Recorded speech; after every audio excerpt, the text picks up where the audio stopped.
Simeon.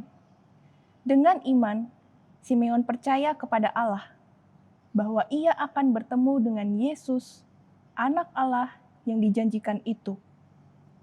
Ya, karena imannya di dalam Tuhan, Simeon dapat melihat Yesus ketika Maria dan Yusuf membawa bayi Yesus ke bait Allah.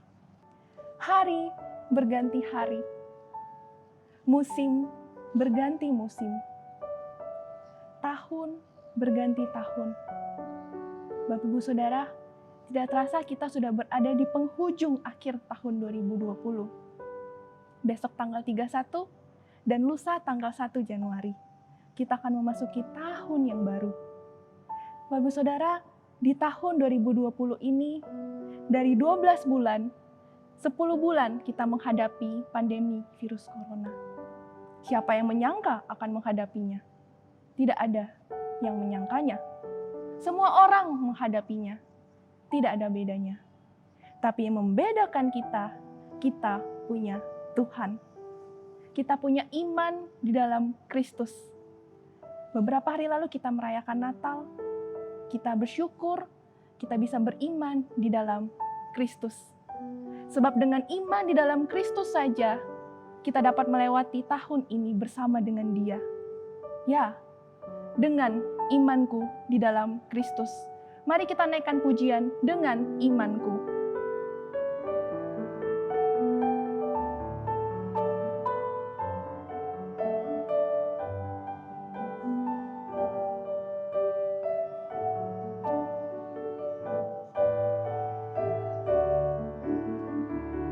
Dengan imanku, ku hadapi semua.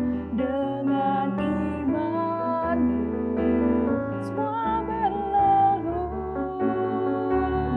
Gunung-gunung kesusahan, gunung-gunung pencobaan. Dengan imanku, semua berlalu. Katakan sekali lagi, dengan imanku. Dengan imanku, ku hadapi semua.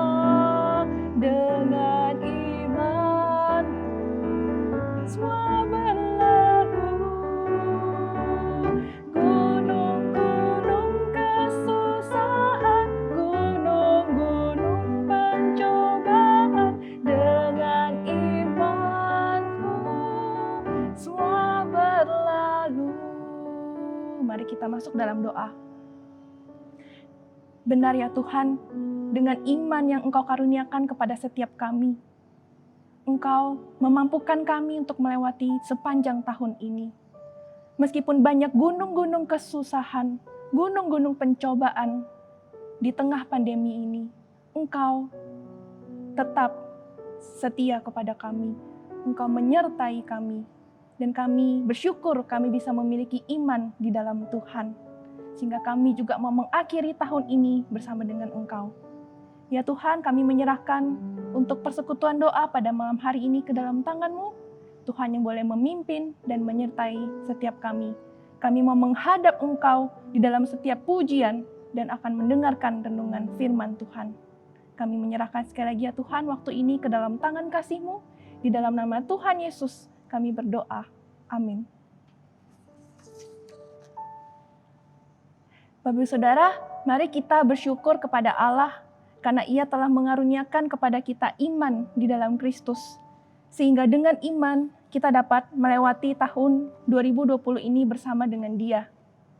Mari kita juga memohon pengampunan dari Tuhan jikalau selama tahun 2020 ini kita tidak hidup berintegritas sebagai orang Kristen. Apa yang kita imani di dalam Tuhan tidak selaras dengan pikiran dan perbuatan kita yang mungkin telah melukai hati Tuhan. Kiranya Tuhan mengampuni setiap dosa dan pelanggaran kita. Kita juga mau berkomitmen untuk hidup berintegritas sebagai orang yang beriman di dalam Tuhan di tahun yang baru nanti. Bahkan seumur hidup kita. Mari kita berdoa. Bapa di surga, sekali lagi kami bersyukur ya Tuhan, Engkau telah mengaruniakan iman di dalam Engkau, sehingga kami bisa mengenal Engkau, bisa percaya kepadamu dan menyaksikan akan kebaikan Engkau dalam kehidupan kami.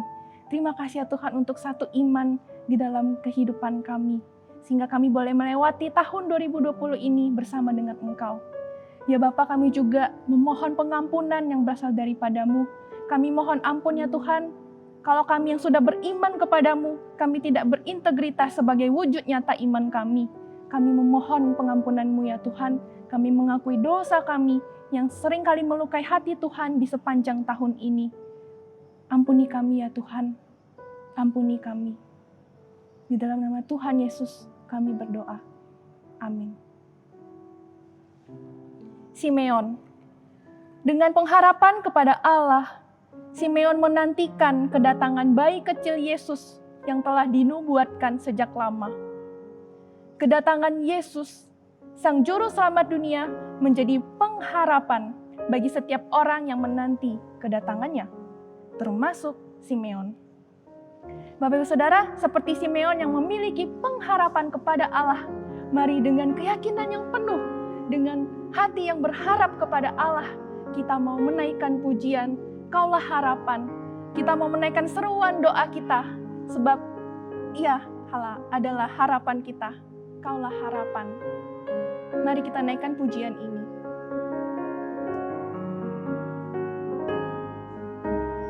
Bukan dengan kekuatanku,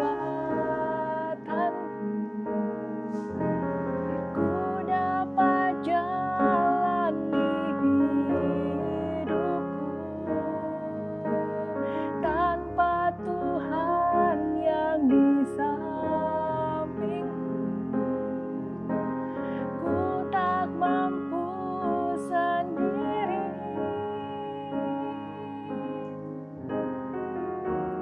Engkaulah kuatku yang menopangku. Ku pandang wajah-Mu dan berseru, pertolonganku datang dari-Mu. Peganglah tanganku, jangan lepaskan. Kaulah harapan dalam hidupku. Mari kita naikkan pujian ini sekali lagi. Bukan dengan kekuatan kita bisa melewati tahun ini, tapi karena Tuhan. Bukan dengan kekuatanku, ku dapat jalani hidupku tanpa Tuhan yang di sampingku.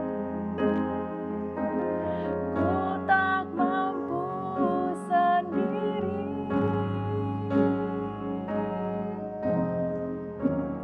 Engkaulah kuatku yang menopangku. Ku pandang wajah-Mu dan berseru, pertolonganku datang dari-Mu. Peganglah tanganku, jangan lepaskan. Kaulah harapan dalam hidupku. Mari kita berseru kepada Allah yang adalah sumber pengharapan kita.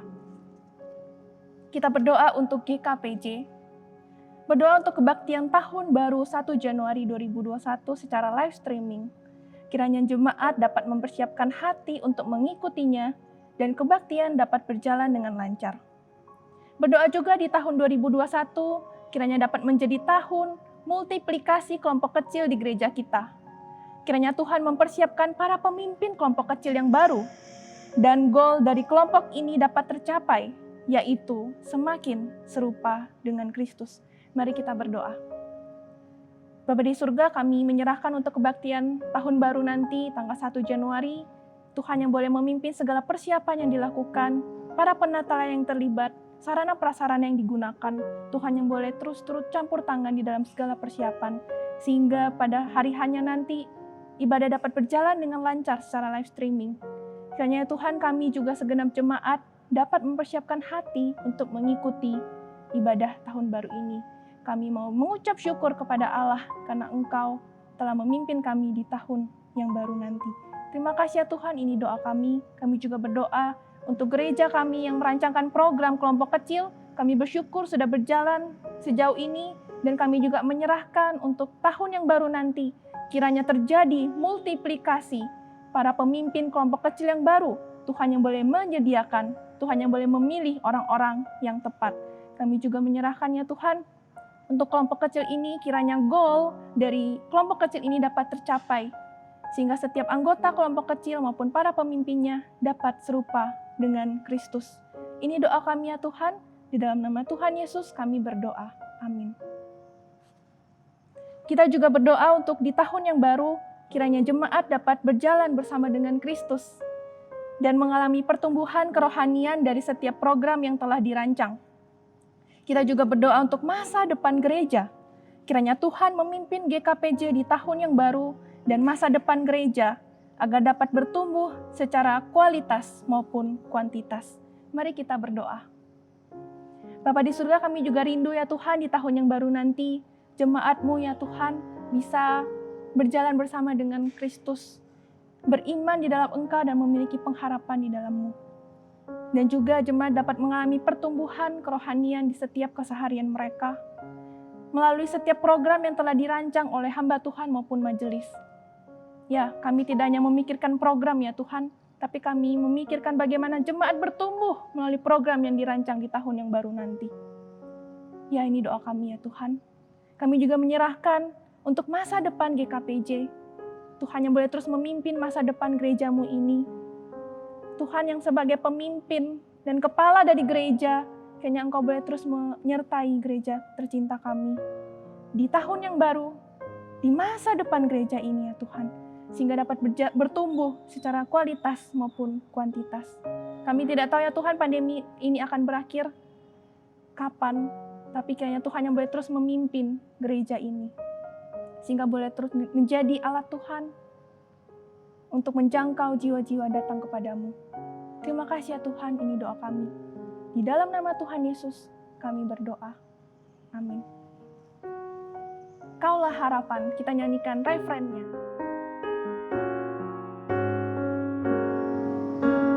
Pandang wajah-Mu dan berseru, pertolonganku datang dari-Mu. Peganglah tanganku, jangan lepaskan. Kaulah harapan dalam hidupku. Mari kita berdoa untuk sekolah tinggi teologi yang ada di Indonesia maupun di luar negeri. Kiranya Tuhan memberikan hikmat dan kemampuan kepada setiap rektor dan dosen dalam mendidik mahasiswa di tahun ajaran yang baru. Kiranya Tuhan pakai setiap STT yang ada untuk membentuk hamba-hamba Tuhan yang memiliki hati hamba dan siap melayani di ladang pelayanan. Berdoa juga untuk rekan-rekan dari gereja kita yang sedang menempuh studi teologi. Kiranya Tuhan memimpin dan menyertai mereka di dalam proses studi dan pembentukan menjadi hamba Tuhan. Mari kita berdoa. Bapa di surga, kami bersyukur untuk setiap STT yang ada baik di Indonesia maupun di seluruh dunia ini. Tuhan, kami bersyukur dengan STT ini Engkau pakai menjadi alat-Mu untuk membentuk calon-calon hamba Tuhan. Ya Bapak, kami menyerahkan di tahun ajaran baru nanti, Tuhan yang boleh memimpin dan memberikan hikmat kepada dosen dan juga rektor yang ada untuk mendidik mahasiswa dengan baik secara akademis maupun secara karakter. Ya Bapak, kami juga rindu ya Tuhan setiap STT yang ada ini, Tuhan pakai untuk membentuk calon hamba Tuhan yang memiliki hati hamba dan siap melayani di ladang pelayanan dimanapun Tuhan utus. Karena Tuhan yang memanggil, Tuhan juga yang mengutus dan kami siap melayani di ladang pelayanan. Ya Bapak, kami juga berdoa untuk rekan-rekan dari gereja kami yang sedang studi di teologi. baik itu di Jakarta, di Bandung maupun di Malang. Tuhan yang boleh terus memimpin setiap mereka di dalam proses studi dan pembentukan menjadi hamba Tuhan. Kiranya mereka boleh terus taat kepada proses pembentukan Tuhan seperti bejana yang taat kepada sang penjunan yang terus membentuk dan terus memurnikan sehingga siap melayani Tuhan sebagai hamba Tuhan yang memperkenankan hati-Mu. Ini doa kami ya Tuhan. Dalam nama Tuhan Yesus kami berdoa. Kita juga berdoa untuk jemaat yang sedang menghadapi pergumulan.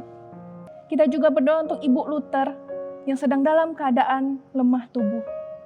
Ibu Ong Ching Hui yang sedang sakit stroke. Ibu Emi pemulihan setelah laser batu ginjal. Baby Atalia yang sedang menjalani terapi. Dan yang semu pemulihan dari cacar api. Mari kita berdoa. Ya Bapa, kami tahu Engkau adalah dokter yang agung. Engkau sanggup dan berkuasa untuk menyembuhkan setiap umat-Mu yang sedang dalam keadaan lemah tubuh.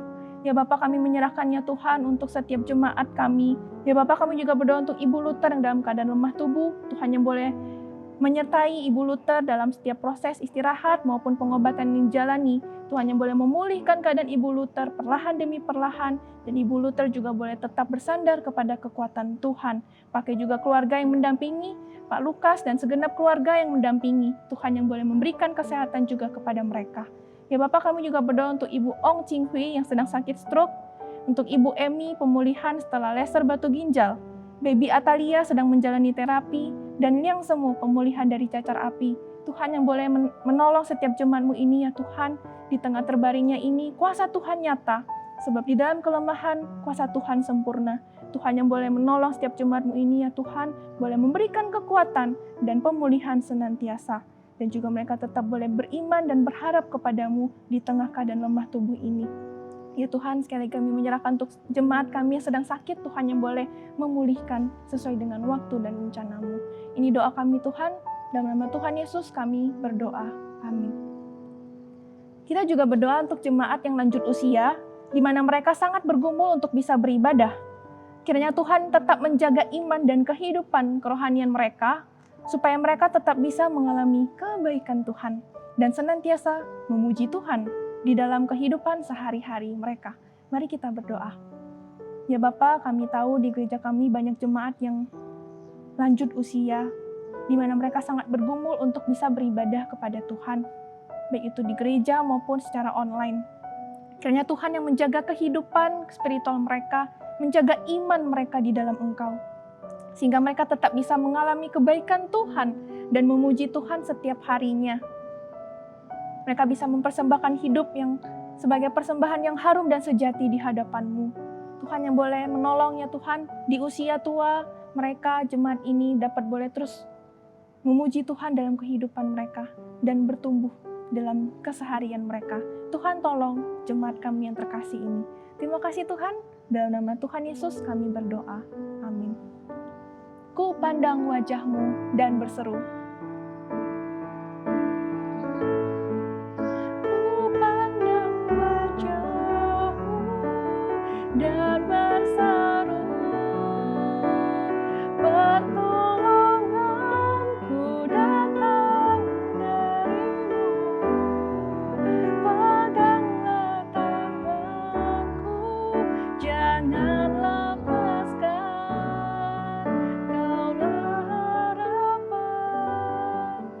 Dalam hidupku. Mari yang terakhir kita berdoa untuk tanah air kita Indonesia.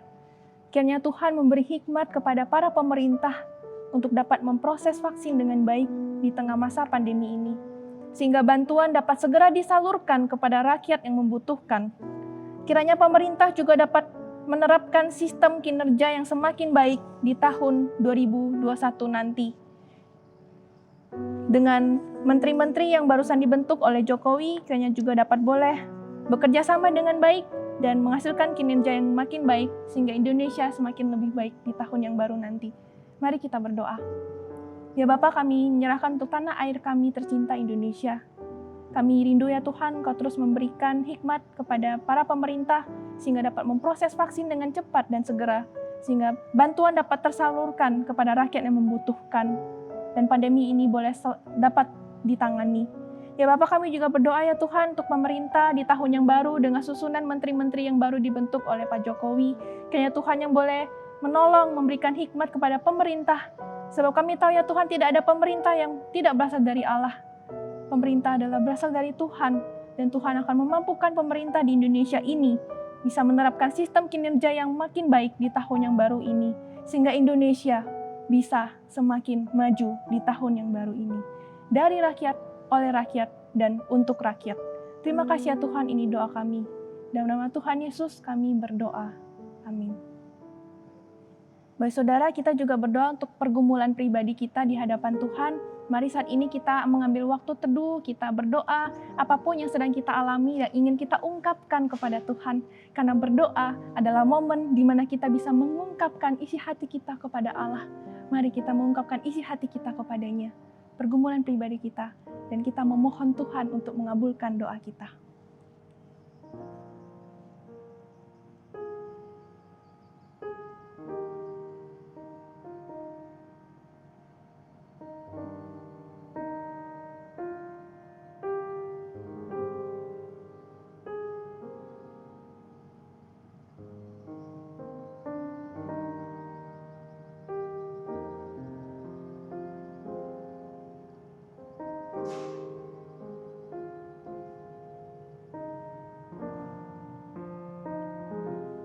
Ku pandang wajah-Mu.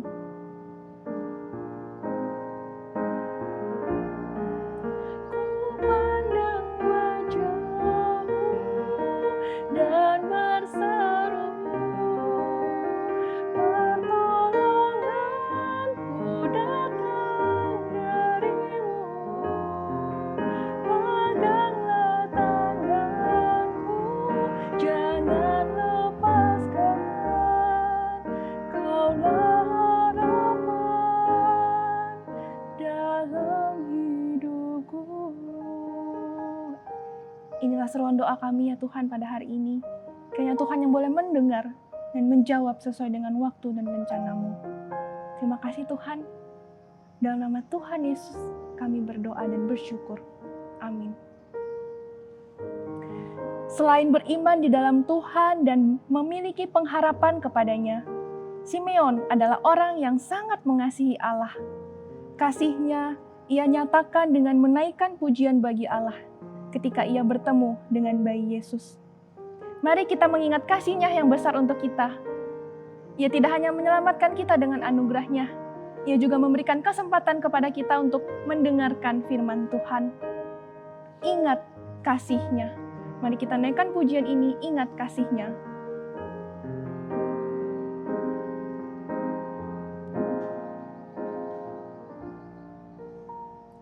Ingat kasih-Nya, ingat kebaikan-Nya, dan anugerah-Nya selamatkanku. Sebab kasih-Nya setinggi langit, kasih setia Allah pada kita. Besar kasih Allah pada kita. Ku takkan lupa kasih-Nya. Ku takkan lupa kasih-Nya. Ku takkan lupa anugerah-Nya. Dia penuhkan, Dia penuhkan, Dia puaskan hasratku. Besar kasih Allah pada kita. Mari kita naikkan pujian ini sekali lagi. Ingat kasih-Nya yang besar dalam kehidupan kita. Ingat kasih-Nya, ingat kebaikan-Nya, dan anugerah-Nya selamatkanku. Sebab kasih-Nya setinggi langit, kasih setia Allah pada kita.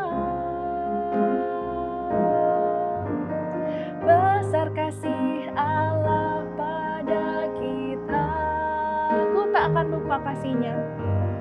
Ku takkan lupa kasih-Nya. Ku takkan lupa anugerah-Nya. Dia penuhkan, Dia penuhkan, Dia puaskan hasratku. Besar kasih Allah pada kita, besar kasih Allah pada kita. Besar kasih Allah pada kita. Kita bersyukur pada hari ini firman Tuhan akan disampaikan oleh penginjil Yehezkiel. Mari kita mempersiapkan hati kita mendengarkan firman Tuhan. Kepada penginjil Yehezkiel, dipersilahkan. Shalom saudara-saudari yang terkasih dalam Kristus. Hari ini kita akan kembali bersama-sama belajar firman Tuhan.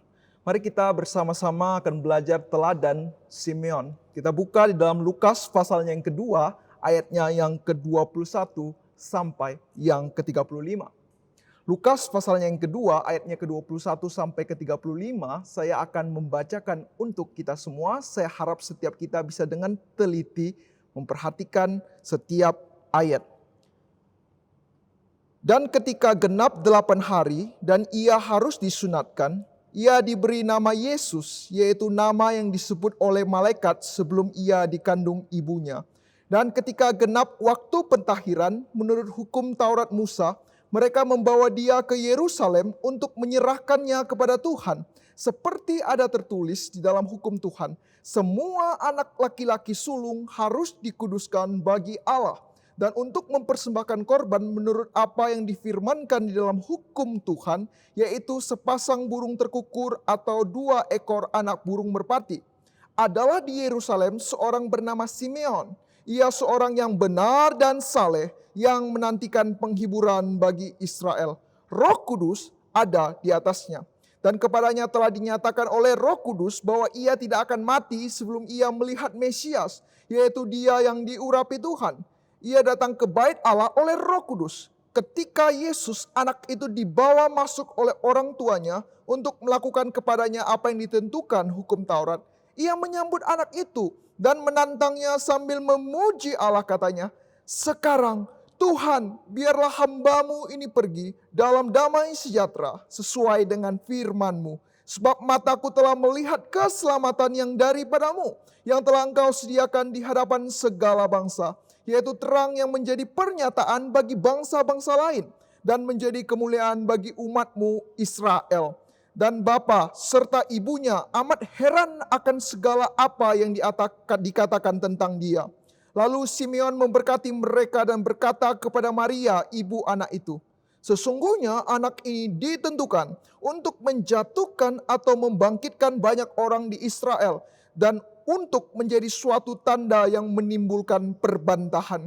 Dan suatu pedang akan menembus jiwamu sendiri, supaya menjadi nyata pikiran hati banyak orang." Demikian kebenaran firman Tuhan. Saudara-saudara yang terkasih di dalam Kristus,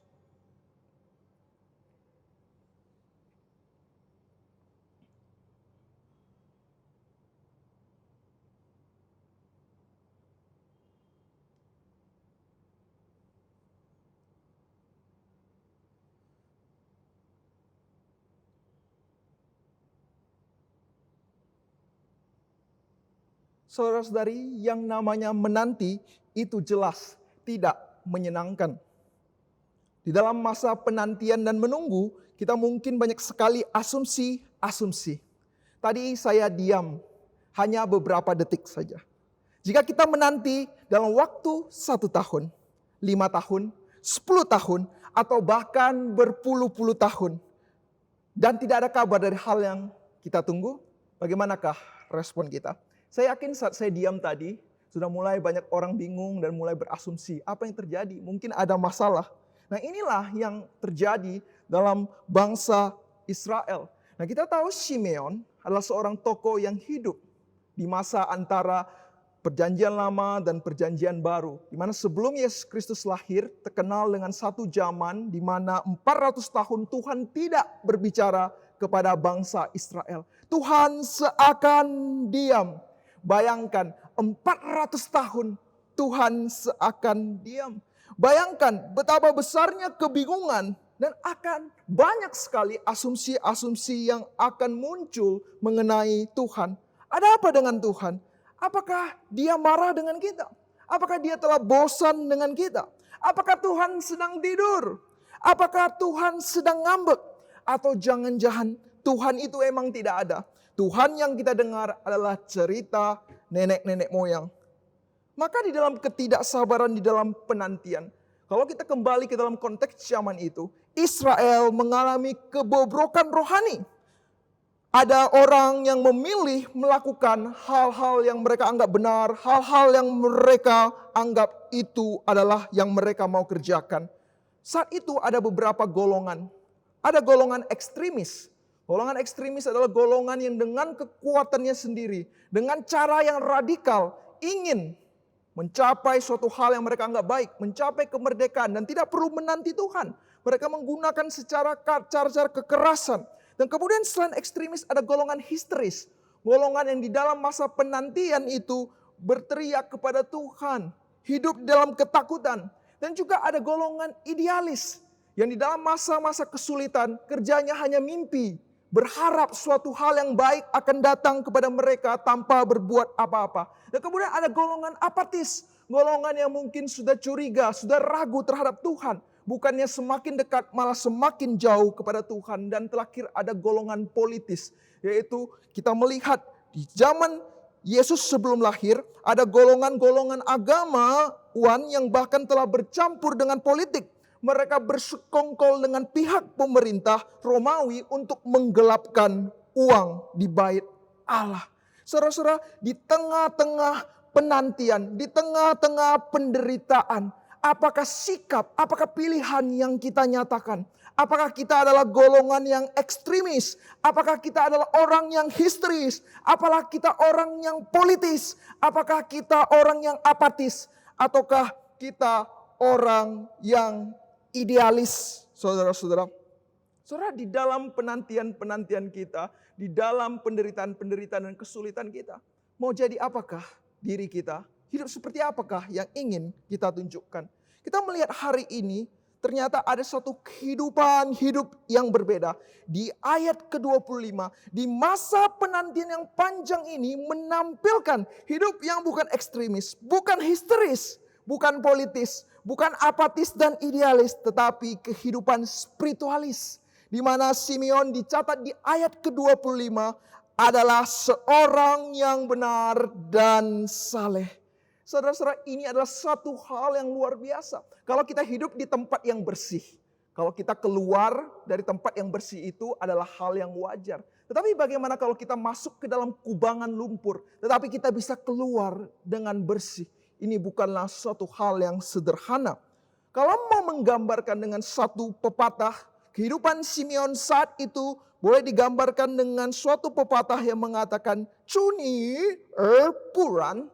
Artinya apa? Bagaikan bunga lotus yang hidup di tempat kotor, tetapi masih bisa tidak terdistorsi dan masih bisa berkembang dengan indahnya. Saudara-saudara, ini adalah satu tingkatan spiritualitas yang bukan sembarangan, yang tidak dipengaruhi lingkungan, tetapi masih bisa berbunga dan menjadi keharuman semerbak bagi sekitarnya. Saudara, saat kita mengatakan spiritualis, saat kita mengatakan orang spiritualitas, nah kita harus jelas dulu bahwa kehidupan spiritual orang Kristen dan kehidupan spiritualis pada umumnya ada satu perbedaan yang sangat jelas, khususnya di dalam fokus dan juga tujuannya. Kalau kita mengatakan spiritual di dalam konteks dunia, yaitu berbicara tentang praktik-praktik, usaha-usaha manusia untuk mencapai tingkat-tingkat spiritualitas tertentu. Dan kemudian fokus dan tujuan akhirnya adalah untuk diri, untuk kemuliaan diri. Maka tidak heran kalau kita lihat di dalam dunia ini, suhu-suhu spiritual, guru-guru agung, kalau kita mau undang, biasa harganya sangat mahal. Mengapa sangat mahal? Karena jelas levelnya itu berbeda dengan kita. Spiritualitasnya tinggi dan apalah kita. Kita mungkin hanyalah orang biasa. Saudara-saudara, tetapi berbeda dengan spiritualitas orang Kristen. Kita bisa melakukan, kita bisa menjadi orang spiritualitas bukan dengan tenaga kita, bukan dengan usaha kita, tetapi dimampukan oleh Tuhan terlebih dahulu. Dan kita bisa melihat fokus dan tujuannya jelas berbeda. Saya mengajak kita untuk kembali ke dalam ayat yang kita baca. Di ayat ke-22 dicatat bagaimana Maria membawa Yesus. Menurut hukum Musa, ketika genap pentahiran, mereka membawa Yesus ke Yerusalem, menyerahkan kepada Tuhan. Dan tertulis di sini bahwa semua anak laki-laki sulung harus dikuduskan bagi Tuhan. Nah, sebenarnya ini adalah suatu tradisi yang mengingatkan bagaimana Israel ditolong Tuhan, diselamatkan keluar dari Mesir. Sehingga setiap daripada bangsa-bangsa Israel diperintahkan Tuhan untuk melakukan upacara sunat, persembahan korban. Nah, ini untuk menunjukkan bahwa mereka adalah umat yang dipilih, diselamatkan, dikuduskan. Kita dikuduskan, kita menjadi suci bukan karena usaha kita, tetapi karena kita dipisahkan oleh Tuhan.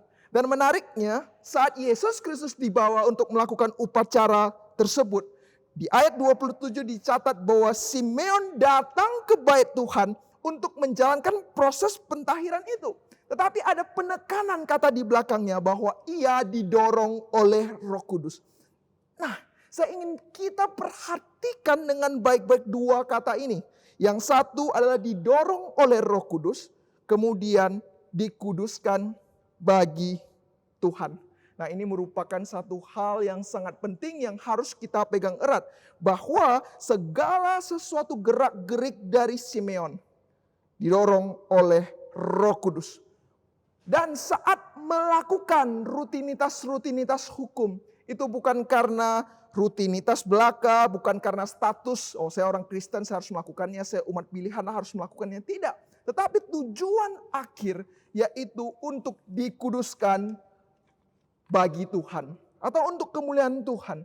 Nah, ini adalah dua konsep yang tidak boleh hilang di dalam spiritualitas Kristen.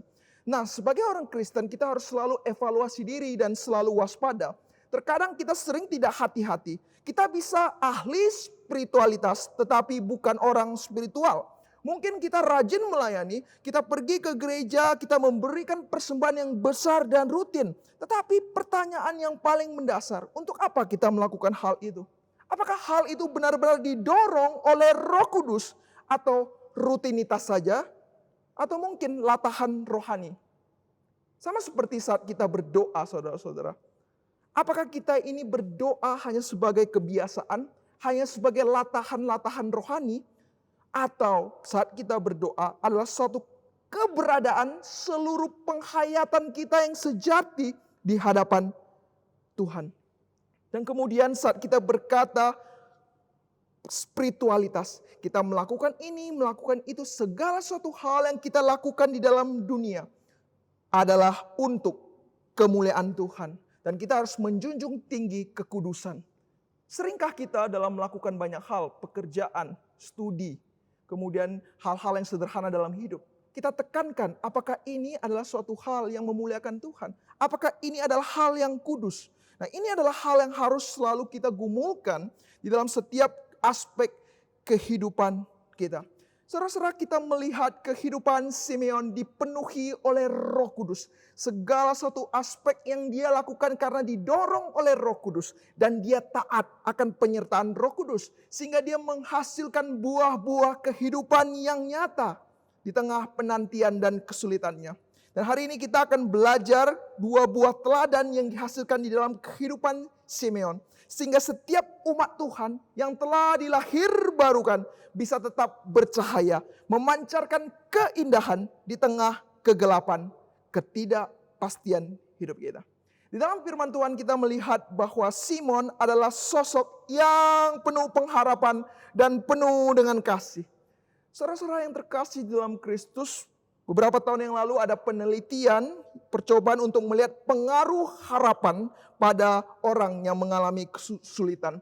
Dalam penelitian itu diambil 2 tikus, dan 1 tikus diletakkan di dalam bak air, dan kemudian 1 tikus lagi diletakkan dalam 1 bak air. Sewaktu diletakkan tikus itu di dalam bak air, mereka kemudian berenang.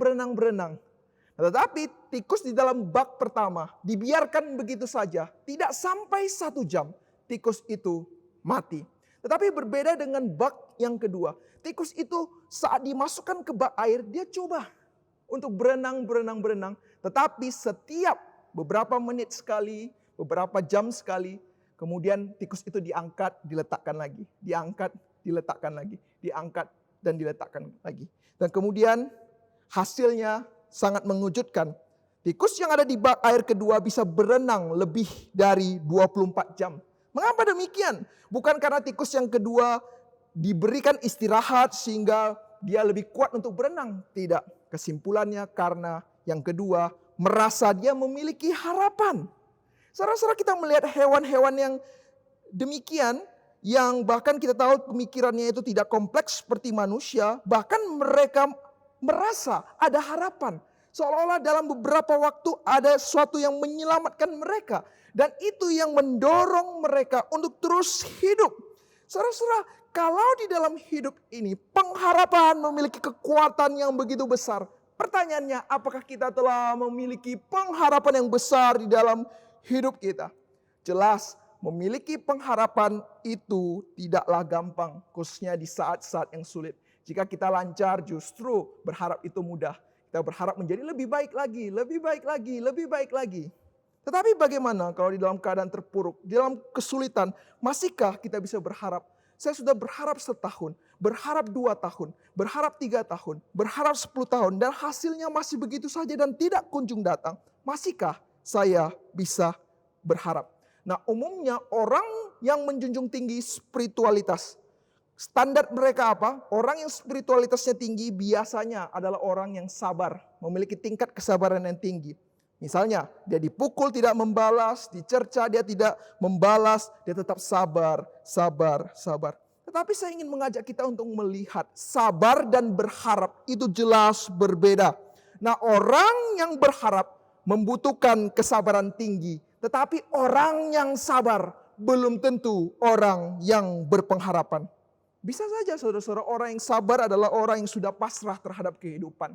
Ya sudahlah, saya sabar saja. Ya sudahlah, mau bagaimana lagi? Hidup harus dijalani.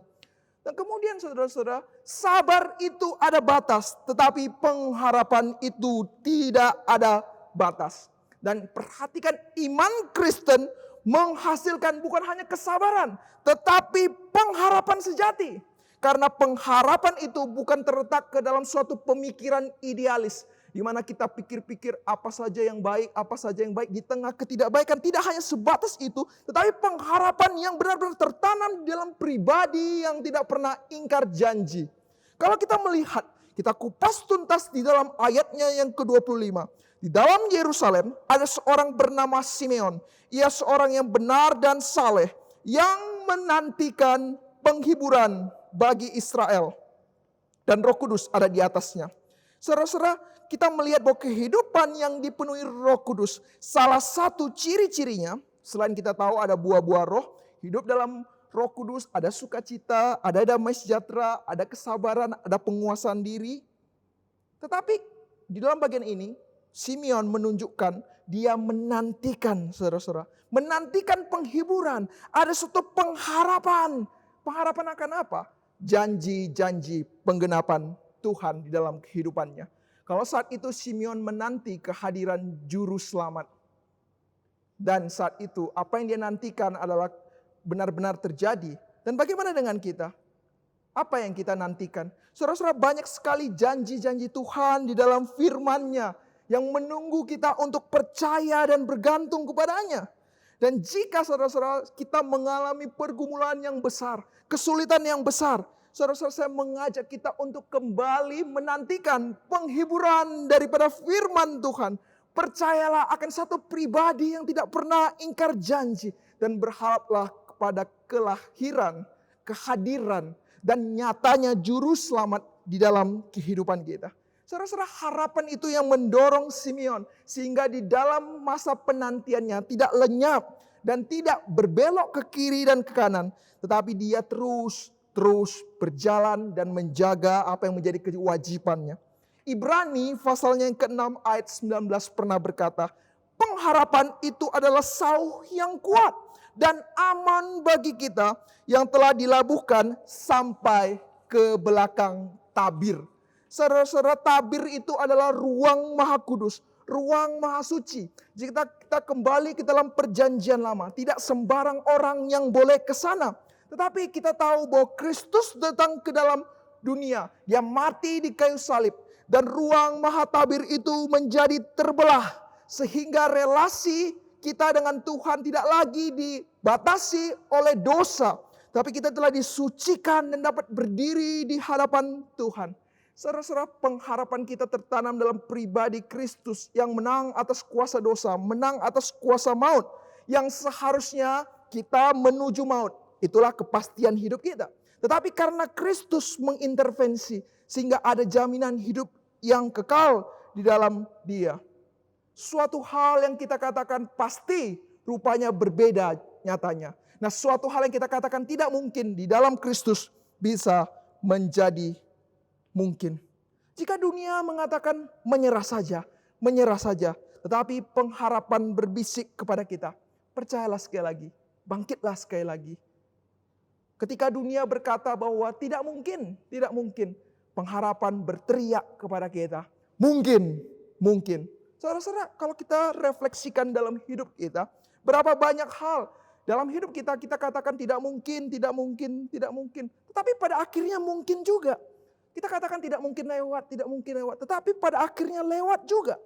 Bukankah Tuhan yang selalu buka jalan? Bukankah Tuhan yang selalu memberikan kesempatan? Saudara-saudara, kembalilah kepada janji Tuhan. Kembalilah kepada pribadi Tuhan. Dan berharaplah kepada pribadi Yesus Kristus. Pengharapan ini bukan hanya membantu kita untuk bertahan. Tetapi bahkan mendorong kita untuk terbang dan melambung tinggi. Saudara-saudara, kita melihat Simeon adalah orang pribadi dalam penantian yang memiliki pengharapan yang begitu besarnya akan kedatangan penghiburan bagi Israel. Dan tidak hanya itu, dia tidak hanya memiliki pengharapan, tetapi dia juga mewujudkan hidup yang penuh kasih. Kita melihat bahwa Simeon saat melihat Tuhan Yesus, dia memuji Tuhan dengan begitu senangnya. Kita bisa melihat dari kehidupan spiritualitasnya yang benar dan saleh, menunjukkan bagaimana dia cinta terhadap Tuhan. Tetapi tidak hanya cinta terhadap Tuhan, dia juga memiliki cinta dan kepedulian terhadap sesama. Karena dalam firman Tuhan kita lihat, ada satu penekanan, Simeon mengharapkan penghiburan kepada bangsa Israel. Menariknya, bangsa, kepada suatu bangsa dan bukan kepada dirinya. Saudara-saudara, ini adalah suatu hal yang luar biasa. Di saat hidup di tengah-tengah negara yang penuh ketidakadilan, penindasan, dan semua orang mulai memikirkan hidupnya masing-masing. Tetapi Simeon masih mau memikirkan penghiburan atas bangsanya. Nah, inilah suatu hal yang penting. Sering sekali sebagai orang Kristen, kita hanya fokus kepada spiritualitas diri. Kita hanya fokus kepada pengembangan diri. Tetapi apakah kita pernah pikir bagaimana perkembangan gereja kita? Bagaimana keadaan pengajaran kita? Bagaimana kualitas daripada pelayanan? Apakah sudah cukup orangnya? Apakah butuh support dan bantuan? Apa kendalanya? Apa yang bisa kita kerjakan? Apakah kita pernah gentar dan khawatir melihat dunia, pemikiran dunia yang sekarang semakin menjadi-jadi? Kita melihat banyak sekali ketidakbenaran di dalam dunia ini yang menghantam generasi kita. Bagaimana dengan anak-anak muda kita? Bagaimana dengan masa depan anak-anak kita? Sudahkah kita benar-benar memikirkan hal-hal yang terjadi di sekitar kita? Ataukah kita mungkin adalah orang yang berkata, sudahlah, hal itu tidak penting. Yang penting saya beribadah, saya berdoa, tidak melukai orang lain. Itu sudah cukup. Tapi hari ini kita melihat daripada Simeon. Simeon bukan hanya orang yang meminta harap, tetapi dia juga adalah pribadi yang memberikan harapan. Mari kita minta Roh Kudus, kuatkan kita semua agar kita dapat lebih lagi percaya kepada janji-janji Tuhan dan pribadinya. Dan dalam keadaan sulit, dalam masa penantian, kita masih mau peduli terhadap sekitar kita. Kita mencintai Tuhan, kita peduli terhadap negara, gereja, jemaat, dan orang-orang di sekitar kita. Kemudian kita melihat di dalam firman Tuhan, kita akan belajar juga bagaimana Simeon tidak hanya memiliki pengharapan dan kasih, tapi Simeon adalah sosok yang juga memiliki iman yang teguh kepada Kristus. Saudara-saudara, kalau kita melihat di dalam ayatnya yang ke-35, Simeon memberkati Maria dan kemudian mengingatkan Maria satu kata, bahwa ada suatu pedang yang akan menembus jiwamu. Saudara-saudara, kata pedang di sini, seorang penafsir mengatakan bahwa pedang ini adalah pedang yang sama yang dipakai Goliat. Dan ayat ini sebenarnya ingin menyatakan bahwa di dalam kehidupan Maria akan ada penderitaan, akan ada kesulitan laksamana Goliat yang begitu besarnya di dalam kehidupan Maria. Ayat ini ingin menghantam setiap pemikiran kita yang merasa bahwa sebagai orang Kristen seharusnya kita lepas dari penderitaan. Sebagai orang Kristen seharusnya kita lepas dari kesulitan. Tetapi tidak. Bahkan Maria yang mengandung Yesus pun jalannya tidak mulus dan tidak bertaburan bunga. Bunga yang indah di sepanjang jalan hidupnya. Saat dia melahirkan Kristus, kita tahu bahwa anaknya Yesus Kristus akan menderita. Saat kita percaya Kristus, kita juga harus siap menderita dan kehilangan banyak hal. Saudara-saudara, tetapi di dalam penderitaan seperti itu, di dalam penderitaan-penderitaan yang juga dialami oleh Simeon, sebagai orang Kristen dia masih juga mengalami pergumulan di tengah-tengah negaranya yang sulit. Tetapi Simeon masih menampilkan iman yang begitu besar. Dia yakin bahwa akan ada kedatangan Mesias. Dan Roh Kudus membantu Simeon, saudara-saudara, meneguhkan dirinya. Apa yang dimaksud dengan iman, saudara-saudara? Bapak Gereja Agustinus berkata bahwa iman yaitu percaya kepada suatu hal yang kita tidak lihat. Dan hadiah daripada iman seperti itu adalah melihat yang engkau percaya. Sekali lagi, iman adalah percaya kepada hal yang kita tidak lihat dan kita akan melihat apa yang kita percaya. Demikian dengan Simeon. Dia percaya bahwa Mesias akan datang. Dan kemudian Tuhan menyatakannya. Apa yang dia tidak lihat, sekarang dia bisa lihat dan dinyatakan kepadanya. Saat melihat bayi Yesus Kristus. Bahkan sebelum Yesus Kristus pergi besar mati di kayu salib, kemudian bangkit. Sebelum Simeon bisa melihat hal itu, Roh Kudus membantunya. Sehingga dia bisa melihat bayi itu adalah juru selamat dunia yang dinantikan. Di ayat 30 dikatakan bahwa mataku telah melihat keselamatan yang berasal daripadamu. Dan iman yang besar ini bahkan membuat Simeon di ayat 29 mengatakan bahwa saya sudah siap mati. Kita melihat begitu besarnya iman Simeon. Tuhan menyatakan apa yang dia percaya. Dan Simeon walaupun dia tidak melihat apa yang dia bisa lihat dan dia percaya saat itu. Tetapi iman membantunya untuk melompat melihat lebih jauh. Dan bahkan kita melihat iman Simeon yang begitu kukuh. Dia sudah yakin akan masa depannya.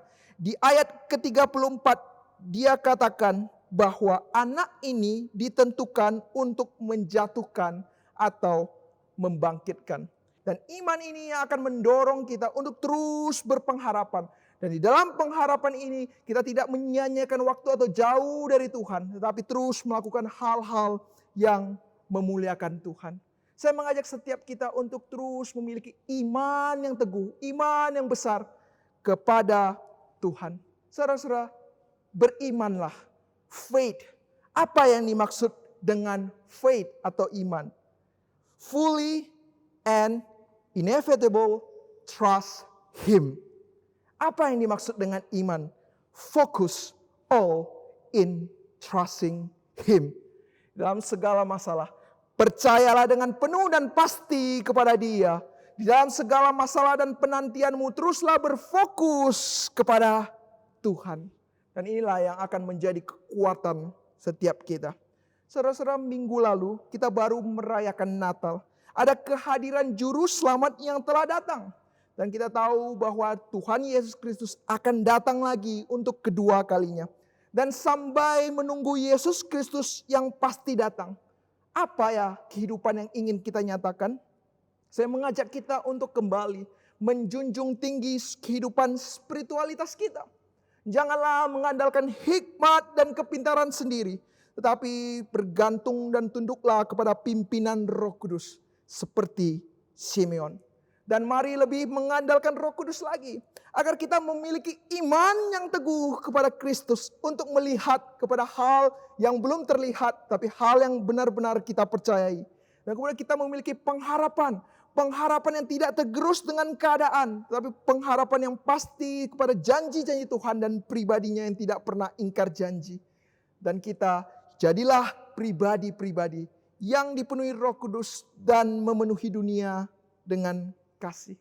Kiranya 3 aspek ini, sin, iman, wang, pengharapan, dan kasih, adalah 3 aspek yang kita hidupi di masa-masa penantian, di masa-masa kesulitan kita. Dan kira 3 aspek ini yang menjadi doa kita untuk memasuki tahun yang baru. Kira setiap daripada jemaat menjadi orang Kristen yang dipenuhi oleh Roh Kudus, bergantung kepada Roh Kudus, dipenuhi oleh sin, wang, Mari kita satu di dalam doa. Bapa kami yang bertata dalam kerajaan surga, kami mau bersyukur kepadamu Tuhan. Kiranya firman-Mu berbicara kepada kami. Mungkin di dalam masalah-masalah hidup yang bertubi-tubi datang ke dalam hidup kami. Kami mulai bingung, kami mulai khawatir, kami mulai meragukan Tuhan. Atau bahkan kami mulai mengandalkan kekuatan kami sendiri. Kami bukannya dekat dengan Tuhan, malahan kami menjauh daripadamu. Tapi hari ini firman-Mu kiranya berbicara kepada setiap kami, agar kami boleh lebih lagi menekankan spiritualitas, relasi kami dengan Tuhan. Sehingga kami dapat menjadi suatu bunga yang begitu indah di tengah-tengah lingkungan yang kotor. Kami bisa terus menjadi berkat di tengah-tengah kekelaman dunia. Menyatakan kasih-Mu dimanapun kami berada. Kami berdoa Tuhan hanya di dalam nama Tuhan Yesus. Amin. Demikian persekutuan doa kita pada malam hari ini. Tuhan Yesus memberkati setiap kita.